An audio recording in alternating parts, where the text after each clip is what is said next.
بھائی کچھ تو ہو ہمارے پاس اللہ کو بتانے کے لیے، جی کچھ تو ہو ہمارے پاس. ہم کہتے ہیں نا، آپ سنتے ہیں دعاؤں میں ہم کہتے ہیں کہ اللہ پاک تیرا ذکر کیا، تیرے ذکر کی محفل سجائی، کہتے ہیں نا اللہ سے راضی کرتے نا یار، اللہ راضی ہو جاتا ہے. بہانے ڈھونڈتا ہے یار وہ تو راضی ہونے.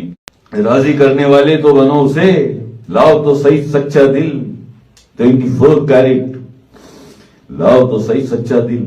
دل ہی سچے نہیں ہیں، ہماری طرف تو پھر انگلی اٹھا نہیں سکتے نا تم.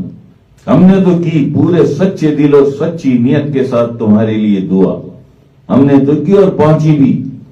لیکن جب تمہاری طرف دیکھا کہ انور شاہ نے دعا کس کے لیے کی ہے، جب تمہارے دل کی طرف اور نیت کی طرف دیکھا اللہ پاک نے، تو انور شاہ ہو یا اور کوئی سمندر خان ہو، پھر وہ نہیں رکھتا کسی کی بھی. جی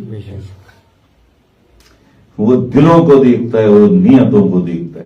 وہ جو کبھی کبھی ہم کہتے ہیں نا کہ ہر وقت نظر میں ہو، ایک بار صرف تمہارا میسج بھی ہم نے دیکھ لیا واٹس ایپ پہ جو آتے ہیں، تو اس میسج کو دیکھنے کے بعد گئی نہ توجہ آپ کی طرف. اب 24 گھنٹے آپ ہماری نظر میں ہیں، نظر میں ہر وقت نظر میں ہو کہ معنی کیا ہوتے ہیں، کا مطلب کیا ہوتا ہے.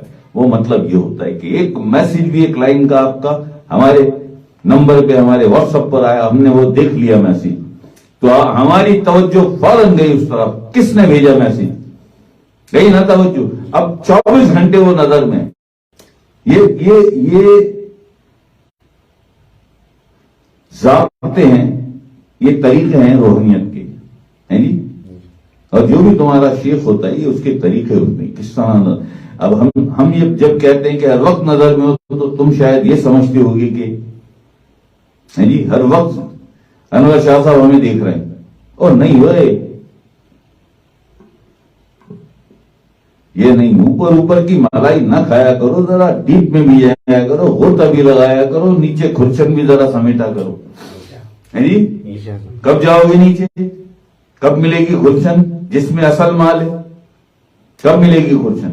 جب تحقیق کرو گے، تفکر کرو گے، غور و فکر کرو گے کہ اس بات کے معنی کیا ہوتے ہیں کہ ہر وقت نظر میں ہو. یار اس بات کے یہ معنی ہوتے ہیں. ایک دفعہ میسج آپ کا آ گیا اور ہماری توجہ چلی گئی، کس کا میسج ہے، کس نے بھیجا یہ میسج، توجہ چلی گئی. اب 24 گھنٹے 48 نہیں، بس ختم کر دیں گے 24 گھنٹے بعد. 24 گھنٹے آپ پھر توجہ میں آ گئے ہماری، یہ معنی ہوتے ہیں.